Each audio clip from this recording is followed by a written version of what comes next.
être médiatiques ou peuvent être ceux d'autres pouvoirs. C'est David contre Goliath. On sait qui sont les forts et on sait qui sont les faibles. Et on sait que les forts ne reculeront devant rien, utiliseront tous les moyens à leur disposition, parce qu'ils ne peuvent pas tuer le message, ils s'en prendront au messager. Mais je dois faire savoir à ma communauté et au monde, et bien entendu au peuple peul que je représente,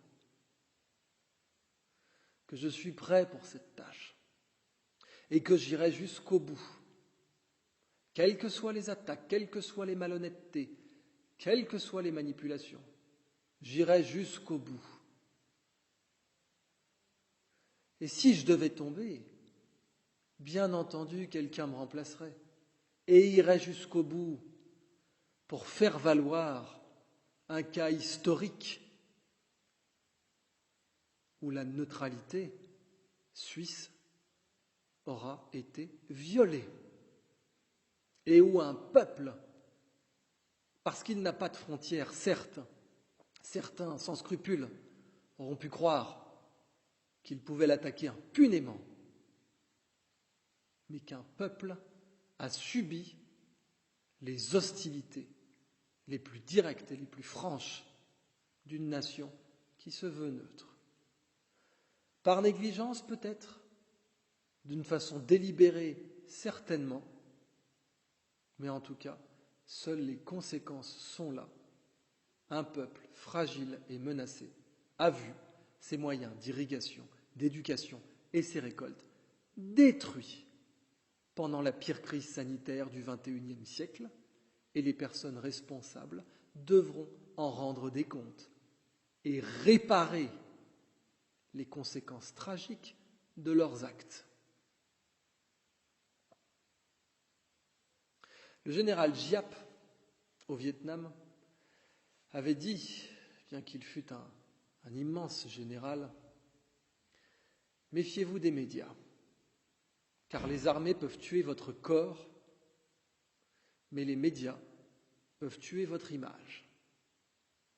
Je sais dès lors quelles sont les deux choses qui peuvent être tuées chez moi, mon corps ou mon image.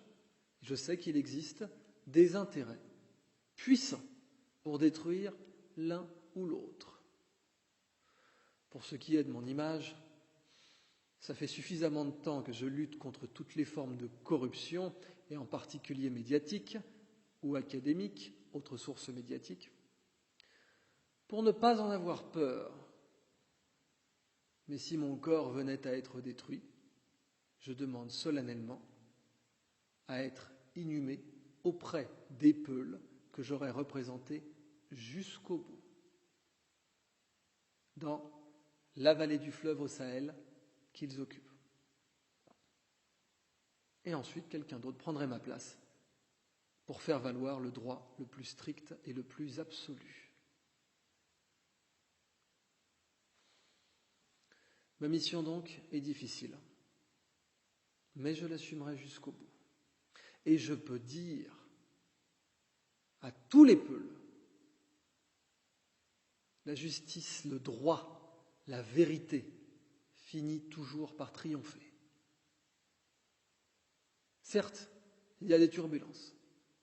Il y a des gens qui sont prêts pour rendre des faveurs à l'un ou l'autre pouvoir, à camoufler la vérité, à la contrefaire, à la fricasser.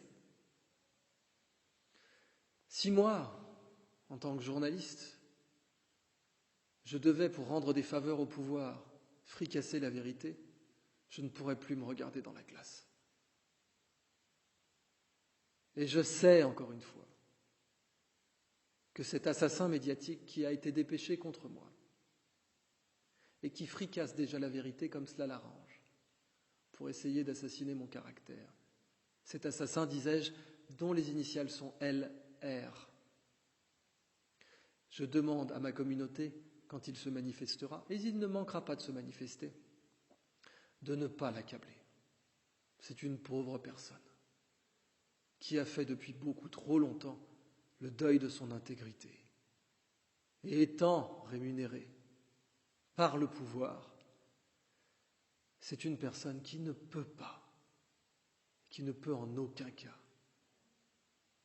assumer sa liberté, la rigueur, la justesse et la justice.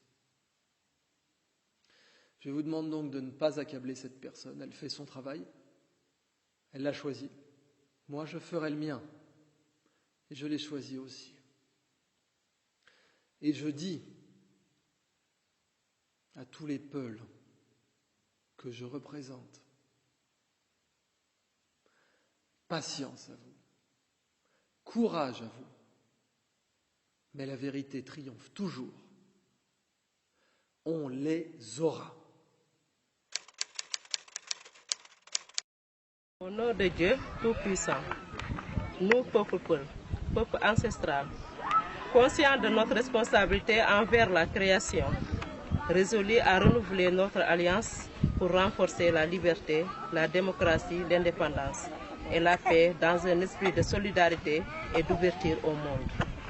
Déterminés à vivre ensemble notre diversité dans le respect de l'autre et l'équité. Conscients de notre devoir d'assumer nos responsabilités envers les générations futures, sachant que seul est libre qui use de sa liberté et que la force de la communauté se mesure au bien-être du plus faible de ses membres. Nous, peuple ancestral, nous n'avons ni frontières ni État, mais notre État c'est la solidarité humaine, sacrée. Si l'un d'entre nous souffre, tous nous souffrons. Notre loi, c'est celle de Dieu, qui est celle du cœur et de l'entraide. Nous, peuple ancestral, sommes réunis pour former une déclaration solennelle envers l'histoire pour témoigner avec cœur